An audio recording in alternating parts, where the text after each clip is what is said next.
Want to talk today about the old numbers game. I was told in my very first week of sales, Graham, all you need to do is make 100 calls, you'll get 30 interested parties. From the 30 interested parties, you'll get 10 meetings. From the 10 meetings, you'll make 3 sales. 100 calls equals 3 sales. Just follow the formula, Graham. That was how it was. How many meetings have you got? How many calls have you made? Have you got 3 to 5 times quota in your pipeline? That was the old numbers game.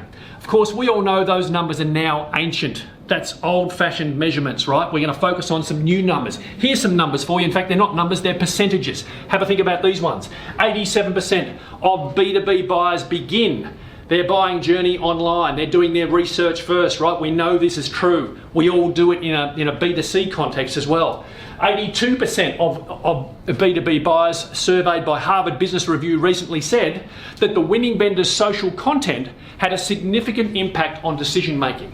I'll say that one again. 82% of B2B buyers said the winning vendor's social content had a significant impact on decision making.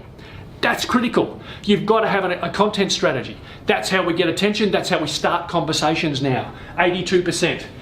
We all know this one. Buyers are at least 57% of the way through the buying journey, according to CEB, before they reach out to a vendor. So before they speak to any of us, they've done their research. They've probably selected their preferred vendor. These are the important numbers. And we all have to learn how to adapt, because this is what's happening in the buyer world. Changing buyer behavior. All of these ones that I've just spoken about are critically important, and so is this one in the middle. 6.8.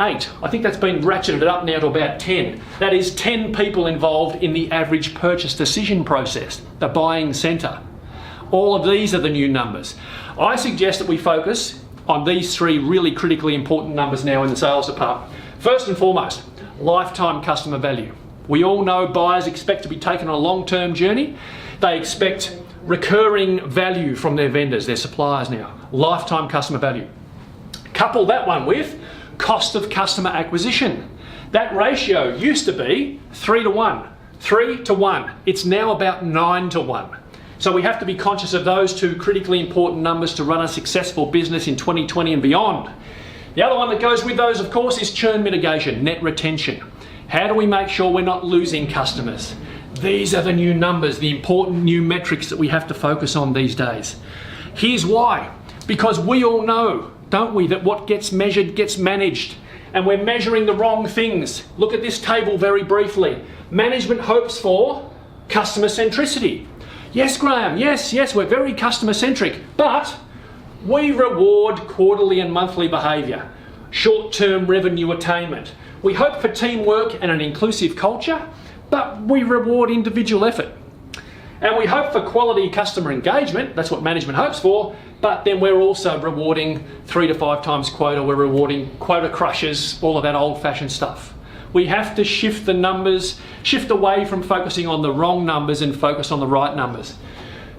But hey, don't listen to me. Just read this great old article from Stephen Kerr. I think it goes back to the 80s or 90s. This was written, and it says here beautifully, the title of the article, The Folly of Rewarding Behaviour A While Hoping for Behaviour B. Reward people on the right numbers and you'll get the right results. That's it. Talk about the numbers and focus on exactly this. How do you measure, manage and reward your salespeople? I want to hear your comments in the comments below. Thanks very much. Bye for now.